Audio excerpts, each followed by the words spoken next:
ದುರ್ಗೆ ಶಾಂತಿ ಆದ್ರೆ ತಾನೇ ಈ ಮನೆನೂ ಶಾಂತವಾಗೋದು. ಆ ಗ್ರಹಗಳ ಜೊತೆಗೆ ಈ ಗ್ರಹಕ್ಕೂ ಪೂಜೆ ಮಾಡಿಸಿ ಅತ್ತೆಮ್ಮ.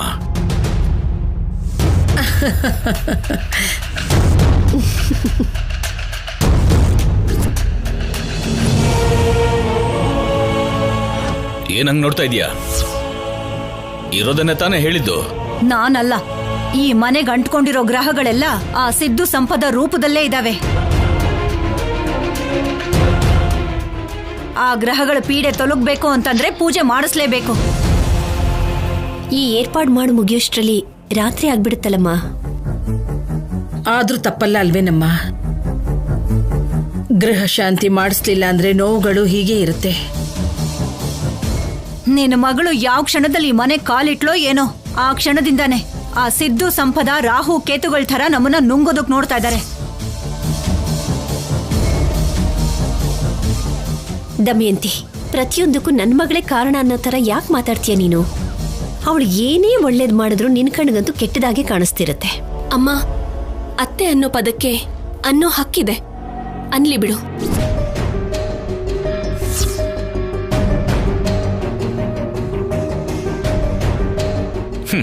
ಒಳ್ಳೆ ಸೊಸೆ ಅಂದ್ರೆ ನೀನೇ ಕಣಮ್ಮ. ನಿಮ್ಮ ಅತ್ತೆನ ಚೆನ್ನಾಗಿ ಅರ್ಥ ಮಾಡ್ಕೊಂಡಿದ್ಯಾ? ನೀವು ಸುಮ್ನಿರ್ತೀರಾ? ಪ್ರತಿಯೊಂದಕ್ಕೂ ವಹಿಸ್ಕೊಂಡ್ ಬಂದ್ಬಿಡ್ತೀರಾ. ಅತ್ತೆ, ನೀವೇನ್ ಚಿಂತೆ ಮಾಡ್ಬೇಡಿ. ಅಜ್ಜಿ ಹೇಳಿರೋ ಪೂಜೆಗೆ ಬೇಕಾಗಿರೋ ಏರ್ಪಾಟೆಲ್ಲ ನಾನ್ ನೋಡ್ಕೋತೀನಿ. ಓಕೆ ಕಲ್ಯಾಣಿ, ಪೂಜೆ ಕೆಲಸ ನೀನ್ ನೋಡ್ಕೋ. ಬೇಕಾಗಿರೋ ವಸ್ತು ನಾನ್ ತಗೊಂಡ್ ಬರ್ತೀನಿ. ನನ್ ಮೊಮ್ಮಗಳು ಪೂಜೆ ಕೆಲ್ಸಕ್ಕೆ ಬಂದ್ಮೇಲೆ ಇನ್ನು ಚಿಂತೆ ಏನಿದೆ?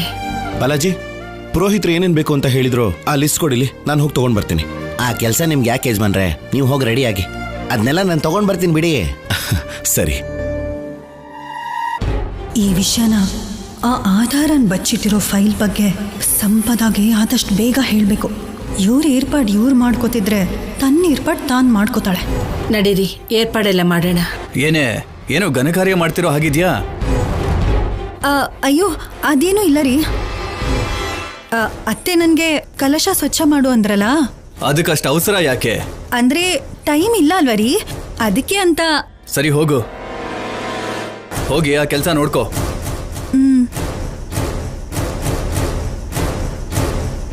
ನಡೀರಿ, ಮನೆ ಸ್ವಚ್ಛ ಮಾಡೋಣ.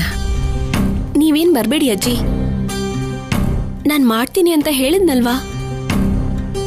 ಅತ್ತೆ, ನೀವ್ ಹಾಗೆ ಕುತ್ಕೊಂಡು ನೋಡ್ತಾ ಇರಿ ಸಾಕು. ನೀನ್ ಹೇಳಿದ್ರು ಹೇಳದೆ ಹೋದ್ರು ನಿಮ್ಮ ಅತ್ತಮ್ಮ ಮಾಡೋ ಕೆಲಸ ಅದೇ ಅಮ್ಮ.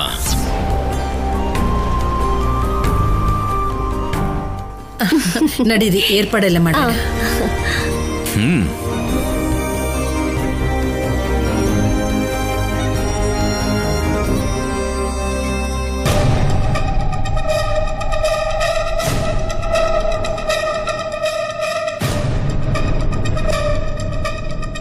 ಇದೇನೋ ಇದು? ಕೋರ್ಟು ಅಂತೀರಾ, ಕೇಸು ಅಂತೀರಾ, ಏನು ಆಗಿಲ್ಲ ಅನ್ನೋ ತರ ಸುಮ್ನೆ ಇದ್ದೀರಾ? ಆ ಲಾಯರ್ ಕತೆ ಏನಾಯ್ತು? ಏನಾಗುತ್ತಮ್ಮ, ನಿನ್ ಮಗ ಸೊಸೆ ಅನ್ಕೊಂಡ್ಮೇಲೆ ಆಗದೆ ಇರೋ ಕೆಲಸ ಏನಾದ್ರೂ ಇದ್ಯಾ? ಅಂದ್ರೆ ಹಾಗಾದ್ರೆ ಲಾಯರ್ ಜೊತೆ ಮಾತಾಡಿದ್ರ? ಲಾಯರ್ ಜೊತೆ ಮಾತಾಡೋದಲ್ಲಮ್ಮ, ಕೊಂಡ್ಕೊಂಡ್ವಿ. ಅಯ್ಯೋ, ಅವನ್ ದೊಡ್ಡ ಲಾಯರು ಅಂತ ಇಂಥವನಲ್ಲ ಅಂತ ಹೇಳ್ತಾ ಇದ್ರಿ, ಅವನ್ನೇ ಕೊಂಡ್ಕೊಂಡ್ಬಿಟ್ರ? ತುಂಬಾ ಜನರ ಪ್ರಾಮಾಣಿಕತೆಗೆ ಒಂದ್ ರೇಟ್ ಇರುತ್ತೆ ಅತ್ತೆ. ಅದು 1000 ಆಗ್ಬಹುದು ಅಥವಾ ಲಕ್ಷದಲ್ಲೇ ಆಗ್ಬಹುದು. ಅಗತ್ಯ ನೋಡಿ ಕೊಂಡ್ಕೊಂಡ್ರೆ ಆಯ್ತು.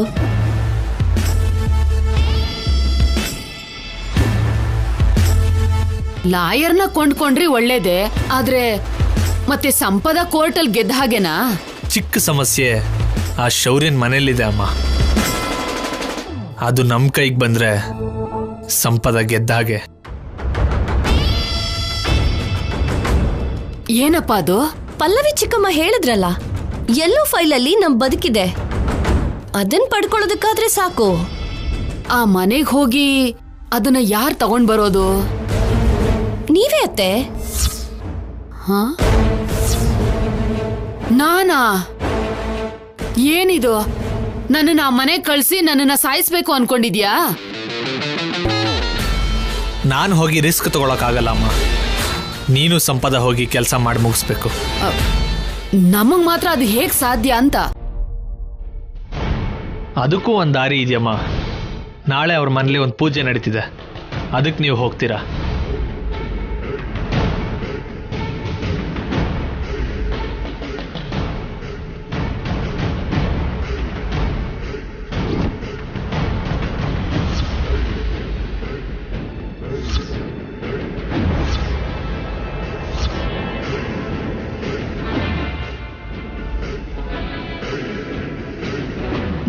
ನೀನ್ ಹೇಳ್ದಾಗ ಮಾಡಿದ್ರೆ ಆ ಬ್ಯಾಗು ನಮಗ್ ಸಿಗದೆ ಎಲ್ಲಿ ಹೋಗುತ್ತೆ?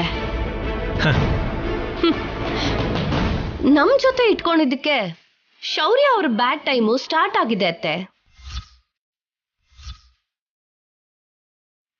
ನಾಳೆ ಆ ಫೈಲ್ ನನ್ನ ಕೈಗೆ ಬಂತು ಅಂತ ಇಟ್ಕೊಳ್ಳಿ, ಅವನ ಕತೆ ಫಿನಿಶ್.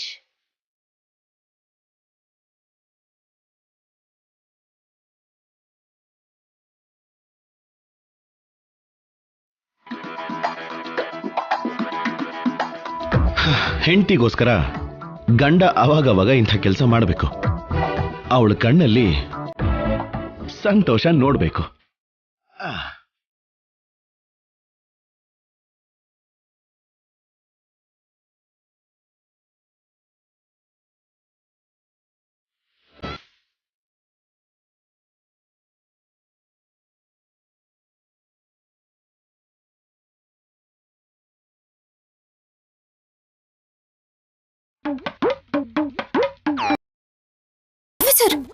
ಏನ್ ಮಾಡ್ತಾ ಇದ್ದೀರಾ? ಹೆಂಡತಿಗೋಸ್ಕರ ಗಂಡ ಮಾಡ್ತಿರೋ ಪ್ರೇಮಾಮೃತ. ಶಾವ್ಗೆ ಪಾಯಸ. ನೀವ್ ಮಾಡಿದ್ ಸಾಕು, ಪಕ್ಕಕ್ಕೆ ಬನ್ನಿ, ನಾನ್ ಮಾಡ್ತೀನಿ. ಹಲೋ ಹಲೋ, ಏನು ಭಯನಾ? ಏನಕ್ಕೆ? ನನ್ ಪಾಯಸ ಟೇಸ್ಟ್ ಮಾಡಾದ್ಮೇಲೆ ಅಯ್ಯೋ ನಾನಿಷ್ಟು ರುಚಿಯಾಗಿ ಪಾಯಸ ಯಾವತ್ತೂ ಮಾಡೋಕ್ಕಾಗ್ಲಿಲ್ವಲ್ಲ ಅಂತ ಬೇಜಾರು ಮಾಡ್ಕೋಬೇಕಾಗತ್ತೆ. ಅಷ್ಟು ಚೆನ್ನಾಗಿ ಮಾಡ್ತೀರಾ? ನನಗೂ ಗೊತ್ತಿಲ್ಲ, ಬಟ್ ಟ್ರೈ ಮಾಡ್ತೀನಿ. ಬೇಡ ಆಫೀಸರ್, ಚೆನ್ನಾಗಿರೋದಿಲ್ಲ. ಏನು, ನನ್ನ ಅಡ್ಗೆನಾ? ಅಲ್ಲ, ನೀವು ಅಡ್ಗೆ ಮಾಡೋದು. ಕೂಲ್ ಕಲ್ಯಾಣಿ, ಯಾವಾಗ್ಲೂ ನಿನ್ ಪರ್ಫಾರ್ಮೆನ್ಸ್ ಮಾತ್ರ ಅಲ್ಲ, ನನ್ ಪರ್ಫಾರ್ಮೆನ್ಸ್ನು ಕೂಡ ನೀನ್ ನೋಡ್ಬೇಕು. ಬೇಡ ಅಂತ ಹೇಳ್ತಿದ್ದೇನಲ್ಲ ಆಫೀಸರ್, ಪ್ಲೀಸ್.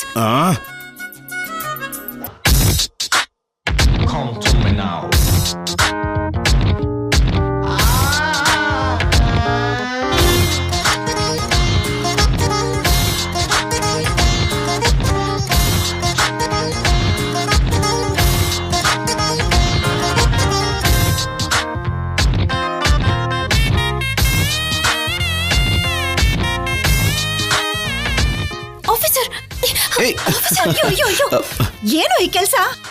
ಹೆಂಡತಿನ ಪಕ್ಕಕ್ಕೆ ಕಳ್ಸಿ ನೀನ್ ಸೌಟ್ ಹಿಡ್ಕೊಂಡಿದ್ಯಾ? ಏನೋ ಸುಮ್ನೆ ಮಾಡ್ತಿದೀನಿ ಬಿಡಮ್ಮ.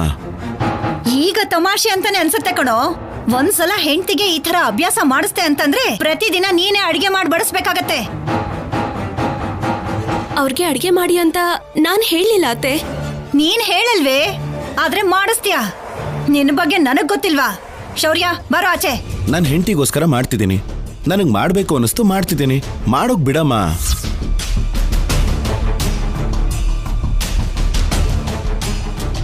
ಕೆಲ್ಸ ಇಲ್ಲ ಅಂತ ಮನೆ ಜವಾಬ್ದಾರಿನ ನಿನಗ್ ವಹಿಸಿ ಇವಳು ಕೆಲ್ಸಕ್ಕೆ ಹೋಗ್ತಿದ್ದಾಳೆ.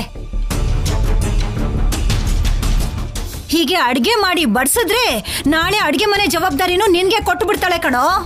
ಆ ಪರಿಸ್ಥಿತಿನ ತಂದ್ಕೋಬೇಡ. ಅಮ್ಮ ನೀನ್ ನಡಿ, ನೀನ್ ಸ್ವಲ್ಪ ಹೊತ್ತು ಹೊರಗಡೆ ಇರು. ನೀನ್ ನಡಿ ನಡಿ ನಡಿ ನಡಿ ನಡಿ, ಸುಮ್ನೆ ನಡಿ. ಏನ್ ಮಾಡ್ತಿದ್ದೀರ ಆಫೀಸರ್? ನಾನ್ ಮಾಡ್ತೀನಿ ಆಫೀಸರ್. ನೀನೀಗ ಇಲ್ಲಿಂದ 1 ಇಂಚು ಕೂಡ ಕದಲೋ ಹಾಗಿಲ್ಲ ಆಫೀಸರ್. ನಾನು ಹೇಳದ್ನಲ್ಲ. ಅಚ್ಚೋ. ಹಾ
ಏನ್ ನೋಡ್ತಾ ಇದ್ದೀರಾ ಮೇಡಮ್? ಅವಳು ನನ್ನ ಮಗನ್ನ ಅಡಿಗೆ ಬಟ್ಟನ್ ಮಾಡ್ಬಿಟ್ಲು. ನಿನಗೆ ಗೊತ್ತಿಲ್ಲ ಬಿಡು, ಅದನ್ನ ಪ್ರೀತಿ ಅಂತಾರೆ. ಗಂಡ ಹೆಂಡತಿಗೆ ಅಡಿಗೆ ಮಾಡಿ ಬಡ್ಸೋದಾ? ಅದೆಂತ ಪ್ರೀತಿ? ನೀನ್ ಮಾಡಲ್ವಲ್ಲ, ಅದಕ್ಕೆ ನೀನ್ ಹಾಗೆ ಮಾಡ್ಬೇಕು ಅನ್ನೋ ಯೋಚನೆ ಕೂಡ ಯಾವತ್ತೂ ಬರ್ಲಿಲ್ಲ. ನೀವೇನಾ? ನಾನೇ. ಮಗ ಸೊಸೆ ಏಕಾಂತದಲ್ಲಿದ್ರೆ ಇದೇನ್ ಕೆಲಸ ನಿಂದು? ಕಲ್ಯಾಣಿ ನನ್ ಮಗನ್ನ ಹೇಗ್ ಬುಟ್ಟಿಗೆ ಹಾಕೋತಿದ್ದಾಳೆ ಅಂತ ನೋಡ್ತಿದ್ದೀನಿ. ನೋಡಿದ್ ಸಾಕು, ಈಗ ನಡಿ. ವಯಸ್ಸು ಜಾಸ್ತಿ ಆಗಿದೆ ಹೊರತು ಬುದ್ಧಿ ಬೆಳೆದಿಲ್ಲ. ಬಾ. ಅಯ್ಯೋ, ಒಂದ್ ನಿಮಿಷ.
ಸಿದ್ದು, ನನಗ್ ಭಯ ಆಗ್ತಿದೆ ಕಣ. ಕಣ್ಣಿಗೆ ಕಾಣಿಸಿದ್ರೇನೆ ನನ್ನ ಅಂತ್ಯ ನೋಡ್ಬೇಕು ಅಂತ ಕಾಯ್ತಾ ಇದ್ದಾನಮ್ಮ ಆ ಶೌರ್ಯ. ನಾನೇ ಯಾವ ಭಯ ಇಲ್ಲದೆ ಬರ್ತಾ ಇದ್ದೀನಿ, ನೀನೇನಮ್ಮ? ನೀವ್ ಹೀಗ್ ಭಯ ಪಟ್ರೆ ಏನು ಮಾಡಕ್ ಆಗಲ್ಲ ಅತ್ತೆ.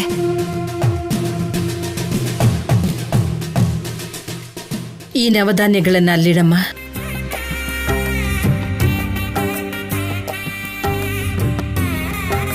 ನವಗ್ರಹಗಳನ್ನ ಶಾಂತಿ ಮಾಡೋದಕ್ಕೆ ಈ ನವಧಾನ್ಯಗಳು ಉಪಯೋಗಕ್ಕೆ ಬರುತ್ತೆ. ಪೂಜೆ ಪೂರ್ತಿ ಆದ್ಮೇಲೆ ಈ ನವಧಾನ್ಯಗಳನ್ನ ಮನೆ ಮುಂದೆ ಚೆಲ್ಲಬೇಕು.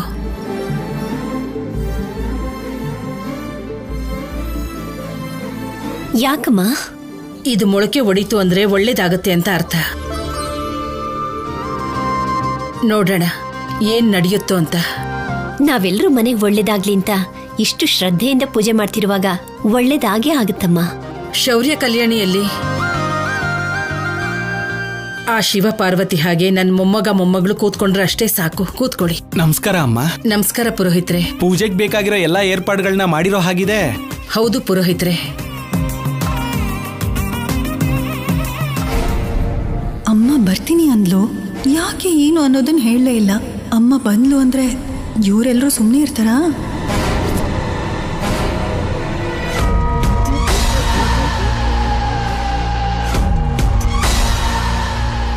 ಪುರೋಹಿತ್ರೆ, ನೀವು ಪೂಜೆ ಮಾಡಬೇಕು ಅಂತಿದ್ದ ಹಾಗೇನೆ ಸಾಯಂಕಾಲಕ್ಕೆಲ್ಲ ಏರ್ಪಾಡೆಲ್ಲ ಪೂರ್ತಿ ಮಾಡ್ತೀವ ಇಲ್ವಾ ಅನ್ಕೊಂಡಿದ್ವಿ. ನನ್ನ ಮೊಮ್ಮಗಳು ಜೊತೆಗಿದ್ದು ಚಕ ಚಕ ಅಂತ ಎಲ್ಲ ಏರ್ಪಾಡು ಮಾಡಿಬಿಟ್ರು.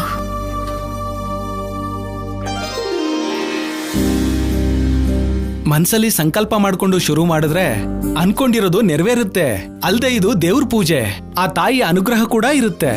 ಅದಕ್ಕೆ ಏರ್ಪಾಡು ಅದ್ಭುತವಾಗಿದೆ.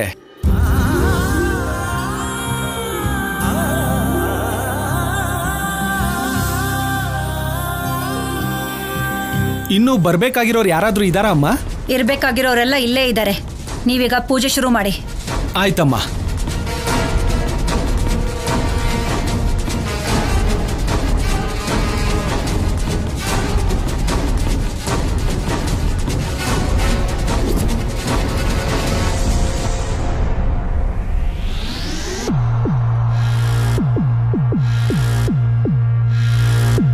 ಅಮ್ಮ ಹಿಡ್ಕೊಳಮ್ಮ, ಹಿಡ್ಕೊಳಮ್ಮ, ಹೋಗು. ಅಮ್ಮ ಪೂಜೆ ಶುರುವಾಗಕ್ ಮುಂಚೆನೆ ನೀನು ಹೋದ್ರೆ ತುಂಬಾ ಒಳ್ಳೇದು. ಭಯ ಪಡ್ದೇನೆ ಹೋಗು. ಏನೋ ಸಿದ್ದು, ನಿನ್ನೂ ಪಲ್ಲವಿನೋ ಕಷ್ಟಪಟ್ಟು ಸಾಕಿದ್ದೀನಿ. ಅಷ್ಟು ಕಷ್ಟಪಟ್ಟು ಸಾಕಿದಕ್ಕೆ ಇವತ್ ನಾನು ಭಯ ಪಟ್ಕೊಂಡು ಬದುಕೋ ಹಾಗೆ ಮಾಡಿದ್ದೀರಾ. ಭಯ ಪಡ್ಬೇಡಿ ಅತ್ತೆ, ನಾವು ಹೇಳಿದ್ ಮಾಡಿ ಆಮೇಲೆ ನಮ್ ಕೆಲ್ಸ ನಾವು ಮಾಡ್ತೀವಿ. ಆಗ್ಲಿ ಬಿಡು, ಏನಾಗುತ್ತೋ ಅದಾಗ್ಲಿ. ಈಗ ನಾನು ಏನ್ ಮಾಡ್ಬೇಕು ಅಂತ ಹೇಳಿ. ನೀನೇನು ಮಾಡ್ಬೇಡಮ್ಮ. ಮನೆ ಒಳಗೆ ಹೋದ್ಮೇಲೆ ಹೇಗಾದ್ರೂ ನೋಡು ಈ ಸ್ವೀಟ್ಸ್ ಅವ್ರಿಗೆ ತಿನ್ಸು. ಅನುಮಾನ ಬರೋ ಅಷ್ಟರಲ್ಲಿ ಅವರೇ ಪ್ರಜ್ಞೆ ತಪ್ಪಿ ಬಿದ್ದೋಗ್ತಾರೆ. ನಾವು ಬಂದು ಆ ಫೈಲ್ ತಗೊಂಡ್ ಬಂದ್ಬಿಡ್ತೀವಿ. ಒಳ್ಳೇದು ಕೆಟ್ಟದ್ದು ಯೋಚನೆ ಮಾಡ್ಬೇಕಲ್ವೇನೋ. ಇದನ್ನ ಅವ್ರಿಗೆ ತಿನ್ಸೋಕಾಗ್ಲಿಲ್ಲ ಅಂದ್ರೆ? ಇಲ್ಲೋಡಿ, ಪ್ಲಾನ್ ಬಿ ರೆಡಿ ಆಗಿದೆ. ಈ ಸಾಂಬ್ರಾಣಿನ ಪುರೋಹಿತ್ರಿಗೆ ಸಿಗೋ ಹಾಗೆ ಇಡಿ. ಸಾಂಬ್ರಾಣಿ ಹಾಕಿದ್ಮೇಲಾದ್ರೂ ಎಲ್ರು ಮತ್ತಲ್ಲಿರ್ತಾರೆ. ಒಳ್ಳೆ ಐಡಿಯಾನೇ ಮಾಡಿದ್ದೀರಾ. ಅವಕಾಶ ನೋಡಿ ಚಿಕ್ಕಮ್ಮನ್ಗೆ ನಮಗ್ ಸಿಗ್ನಲ್ ಕೊಡೋದಕ್ಕೆ ಹೇಳಿ. ಆಮೇಲೆ ನಿಮ್ ಆಕ್ಷನ್ಗೆ ನಮ್ ರಿಯಾಕ್ಷನ್ ಸ್ಟಾರ್ಟ್ ಆಗುತ್ತೆ. ಹುಷಾರಾಗಿ ಎಲ್ರೂ ಮ್ಯಾನೇಜ್ ಮಾಡಮ್ಮ. ಹೋಗು. ಇದೇ ಕೊನೆ ದಿನ ಅಲ್ಲ ಅಲ್ವಾ ನನ್ಗೆ? ನೀನ್ ತೊಂದ್ರೆಲಿದ್ರೆ ನಾನು ಹೇಗೆ ಸುಮ್ಮನೆ ನಿಂತಿರ್ತೀನಮ್ಮ. ಹೋಗು, ಏನಾಗಲ್ಲ, ಹೋಗು. ಸರಿ ಬಿಡು, ನಿಮ್ ಮೇಲೆ ದೇವ್ರ ಮೇಲೆ ಭಾರ ಹಾಕಿ ಹೋಗ್ತಿದ್ದೀನಿ. ಎಲ್ರೂ ತಮ್ಮ ಧರ್ಮ ಪತ್ನಿ ಜೊತೆ ಬಂದು ಮಣೆ ಮೇಲೆ ಕೂತ್ಕೊಳ್ಳಿ. ಆಯ್ತು ಪುರೋಹಿತ್ರೆ.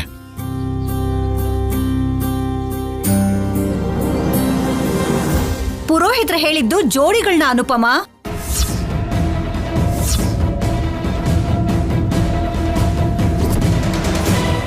ನಿನ್ ಗಂಡ ಜೈಲಲ್ಲಿರೋ ವಿಷಯನ ಮರ್ತ್ ಹೋದ್ಯಾ? ಕೂತ್ಕೊಳ್ಳೋದಿಕ್ಕೆ ನೀನೇ ಮುಂಚೆ ಬರ್ತಿದ್ಯಾ?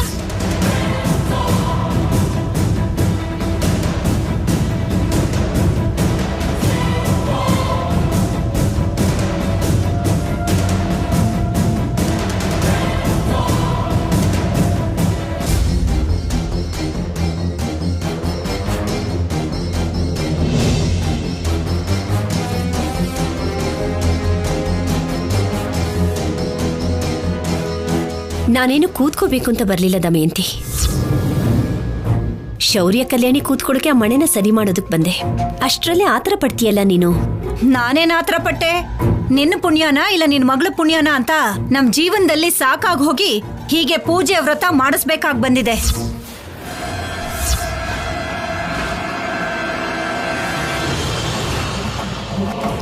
ಯಾವಾಗ ಏನ್ ಮಾತಾಡ್ಬೇಕು ಅಂತ ಗೊತ್ತಿಲ್ವಾ ನಿನ್ಗೆ? ಶುಭ ಆಗ್ಲಿ ಅಂತ ಪೂಜೆ ನಡೀತಿದ್ರೆ ಆ ಮಾತೇನು? ಯಾವಾಗ್ಲೂ ಯಾರೋ ಒಬ್ರಿಗೆ ನೋವು ಕೊಡ್ಲಿಲ್ಲ ಅಂದ್ರೆ ನೀನ್ ನೆಮ್ಮದಿಯಾಗಿರೋದಿಲ್ವಾ?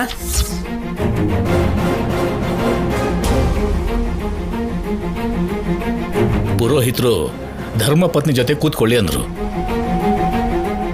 ಪತ್ನಿ ಏನೋ ಇದ್ದಾಳೆ, ಆದ್ರೆ ಅವಳಲ್ಲಿ ಧರ್ಮನೇ ಇಲ್ಲ ಅಲ್ವಾ?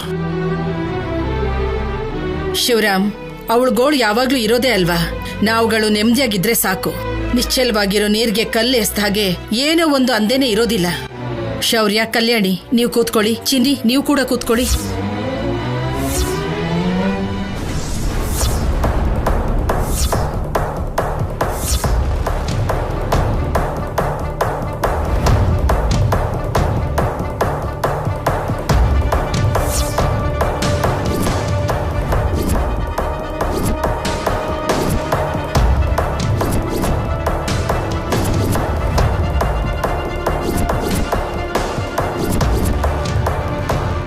ಪಲ್ಲವಿ, ನಿಂತ್ಕೋ.